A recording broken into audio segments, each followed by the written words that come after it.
मैं वीकेंड पे लगा दूंगा। ठीक है, पता नहीं इन नॉन लिविंग ऑब्जेक्ट से इतना अटैचमेंट क्यों है। इतना अटैचमेंट हम जैसे लिविंग बीइंग से हो जाए तो दुनिया का एक वंडर ना हो जाएगा। चुनमुई, जरा मुझे वो तस्वीर पकड़ाना। अरे ये क्या गिरा दिया? तुम्हारे हाथ टूट गए हैं क्या जो एक तस्वीर नहीं पकड़ सकी? मेरे हाथ तो ठीक है, लगता है तुम्हारे हाथ टूट गए जो ठीक से पकड़ ना सके। मैं तो पकड़ने वाला था कि तुमने पहले ही छोड़ दी। सुनो जी, झूठ मत बोलो, उल्टा चोर कोतवाल को डांटे। आप अपनी गलती पे पर्दा क्यों डाल रहे हो? गलती मेरी नहीं तुम्हारी है। तुम एक पिक्चर नहीं पकड़ सकती, अपनी जिंदगी क्या संभालोगी? मेरी जिंदगी की चिंता छोड़ो, खुद जीना सीख लो पहले।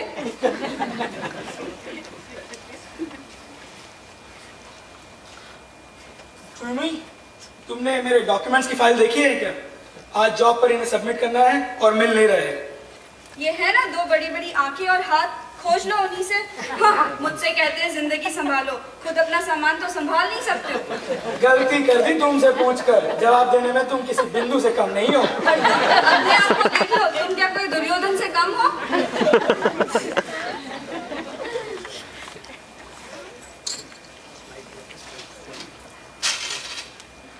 डैडी डैडी, इस बार वेकेशन में हम कोई भी ट्रिप नहीं की। मेरे सारे फ्रेंड्स घूमने जा रहे हैं, मुझे भी ले चलो ना।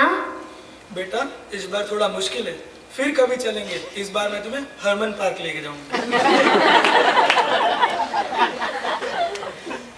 Daddy daddy, please give me the new model PS. It is very expensive. I'll get you something else.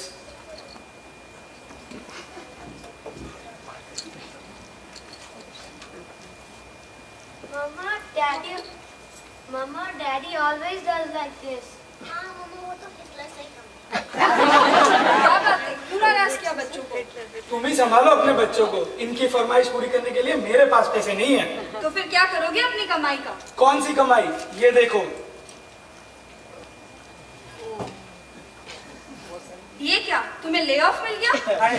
हाँ, मुझे ले ऑफ मिल गया। उस दिन जॉब पे डॉक्यूमेंट्स की फाइल सबमिट करनी थी और वो मिले नहीं, और रोज रोज के झगड़े ने सारा दिमाग खाली कर दिया था। पुअर परफॉर्मेंस के कारण मुझे ले ऑफ मिल गया। ये तो होना ही था। इन सब की जड़ तुम हो। हद हो गई, माइंड योर बिजनेस। अब मैं तुम्हारे साथ और नहीं रह सकती। Even I am fed up from you. I can no longer live with you. मैं कल ही जाता हूँ और डिवोर्स के पेपर लेकर आता हूँ।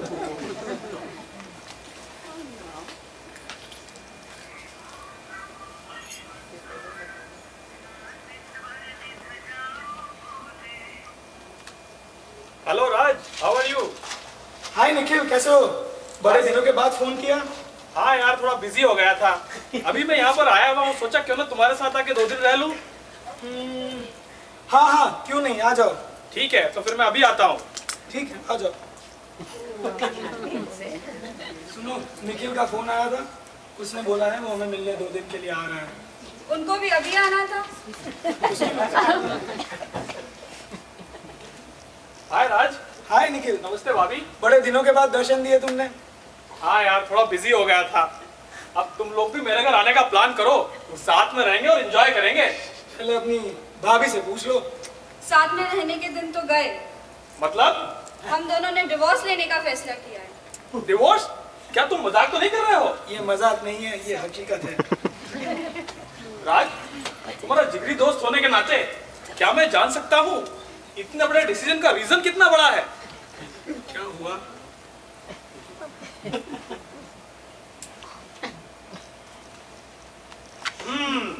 तो बॉडी इतनी स्ट्रांग और माइंड इतना वीक कि कुछ भी सहन न कर सके। अब तुम दोनों को चाहिए टॉनिक। टॉनिक? मुझे कोई साइकोलॉजिस्ट के पास नहीं जाना है। मत जाना बाबा, पर ये बताओ, क्या तुमने कभी टी पी है? टी तो मैं रोज पीता हूँ। मुझे कुछ समझ में नहीं आया, तुम आखिर क्या कहना चाहते हो? हाँ, टी तो तुम रोज पीते हो, और अब मैं तुम्हें लाइफ की टी बताता हूँ। लाइफ की टी? ये क्या होती है? तो सुनो, टी स्टैंड्स फॉर टॉलरेंस। रिश्तों की नींव में अगर सहिष्णुता हो तो रिश्ते कभी नहीं टूटते। लेकिन कोई सहन कब तक करे? और फिर हमेशा ये एक ही तो ड्यूटी नहीं है कि वो सहन करता रहे। सहन करो जब तक ये जीवन है, और जीवन साथी का साथ निभाना है, और ये एक ही नहीं सभी की ड्यूटी है। इसीलिए आचार्य तुलसी ने कहा है, मेरी हरकतें सहे सहज वो, मैं भी उसकी क्यों न सहूं। साथी रूप निभाना है तो सहिष्णुता के साथ रहूं।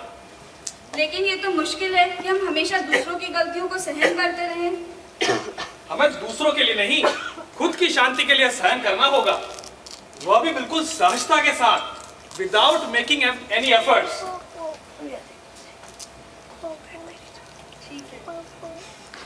तो राज, ये बताओ, तुमने अगर अपने आप को कंट्रोल किया होता तो बात इतनी आगे तक नहीं बढ़ती। आपकी बात सही है, लेकिन ये मैं कितनी चाह से वो तस्वीर लेके आया था और उसने गिरा दी और तोड़ दी।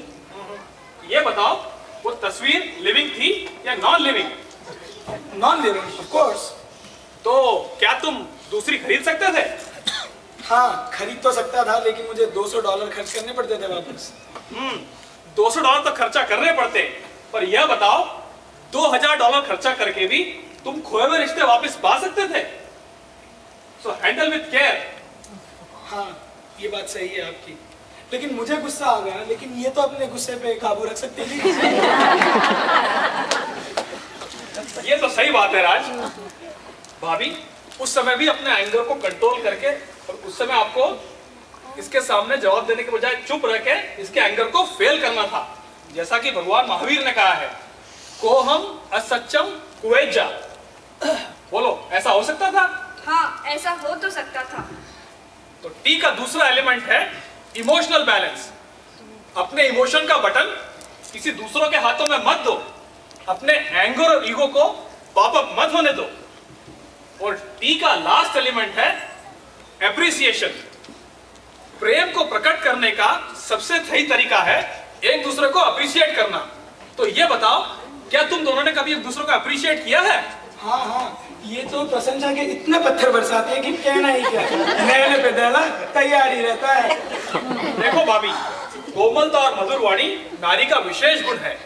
एक व्यक्ति अगर प्रॉब्लम बढ़ाए तो दूसरे को सॉल्यूशन बनने की कोशिश करनी चाहिए, परंतु आप दोनों तो शब्दों के बाण चला चलाकर इस घर को महाभारत का मैदान ही बना डाला।